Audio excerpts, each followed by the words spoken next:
There is something haunting about wanting too much. Zahara didn't always live a life people envied. She was born in a small town in an extremely rural area that was considered remote to most parts of the country. A quiet place where dreams often died before they began. Her mother, Lydia, worked two jobs, teaching during the day and selling second-hand clothes at the market at night.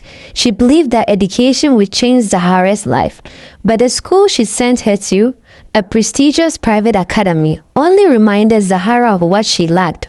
The other girls arrived in air-conditioned cars with designer shoes, new phones and laughter that smelled like privilege.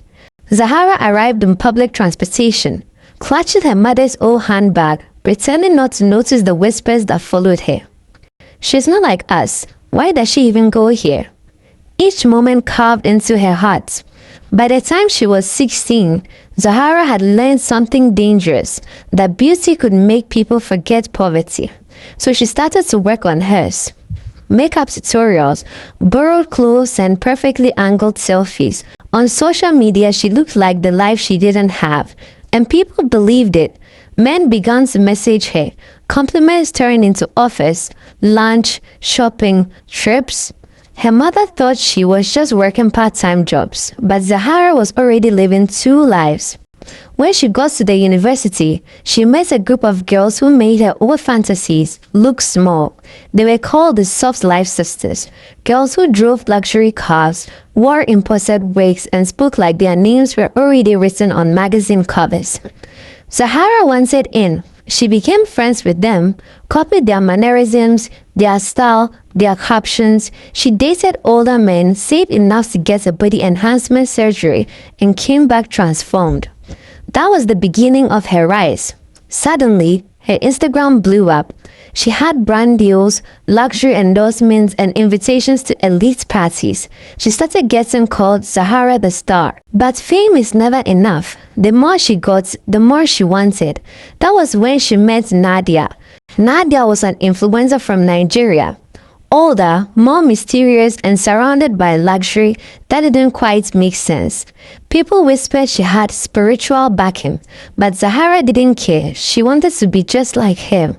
They met at a fashion event in Lagos, and Nadia immediately took her under her wing. One night at a private dinner, Zahara confessed, "I want to be more Nadia. I want what you have. The fame, the power, the life that doesn't fade." Nadia stared at her for a long moment and then smiled faintly. "If I tell you how I got here, you won't sleep tonight." Zahara leaned forward.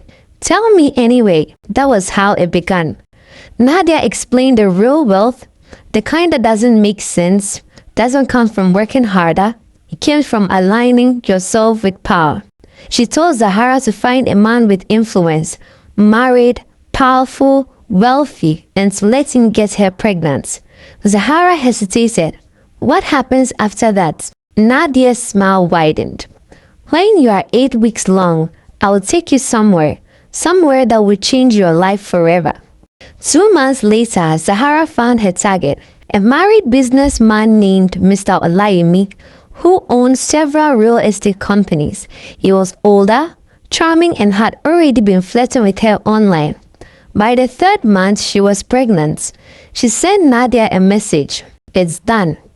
Nadia replied with one line, "Pack your bags, we leave for Porto-Novo tomorrow."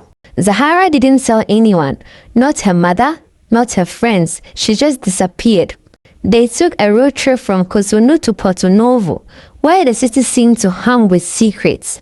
Nadia led her through narrow dirt roads until they reached a secluded compound surrounded by tall palm trees and guarded gates. A thin man opened the door and ushered them in.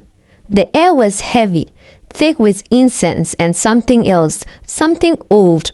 The walls were covered in chalk markings and red fabrics.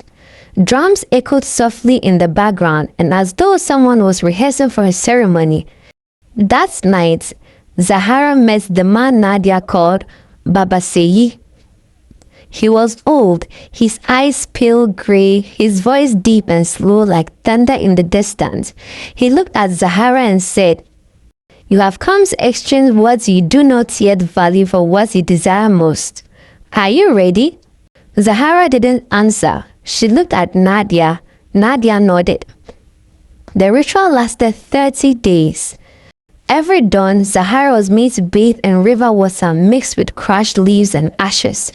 She slept on a mat under a red cloth and was forbidden from seeing herself in any mirror.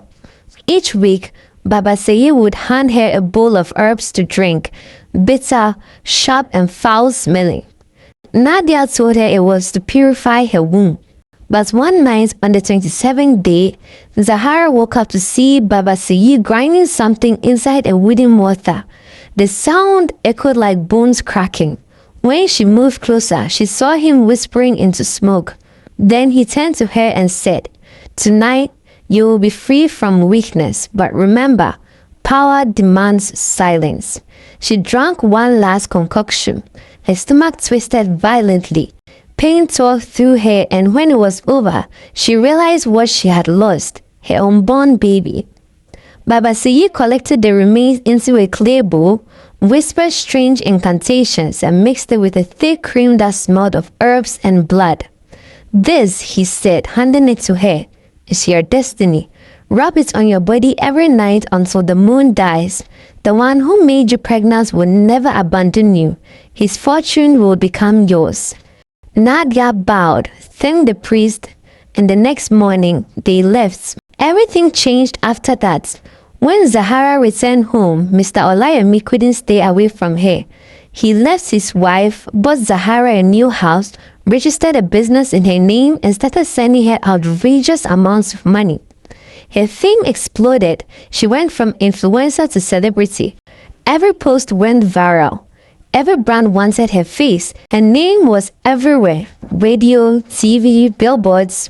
For the first time in her life, Zahara had everything. But like all addictions, the high faded. 2 years later, she wanted more.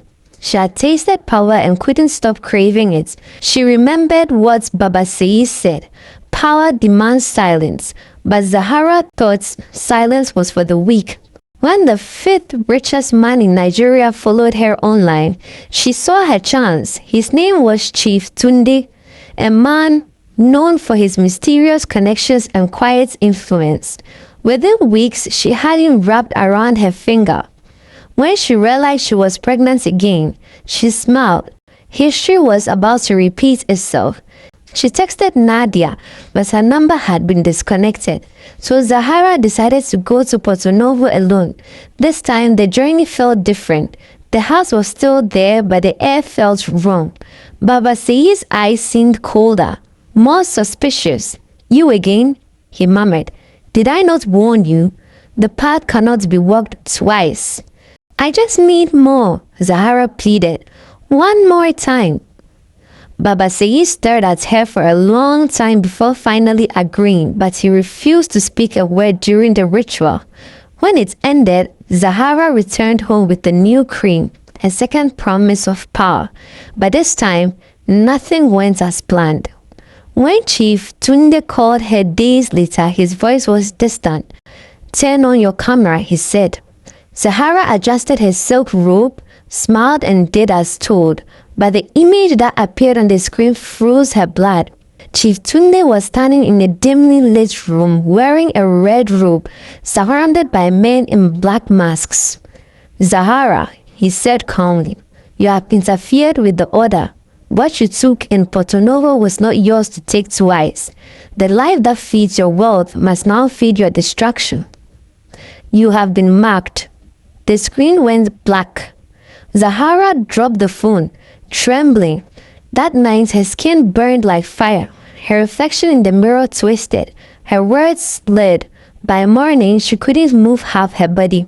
Doctors called it a stroke. Her fans called it burnout. But her mother knew. Now Zahara sits in her mother's house, half her face frozen, her eyes vacant. Sometimes she whispers Nadia's name. Other times she screams in her sleep. And Nadia, no one ever saw her again.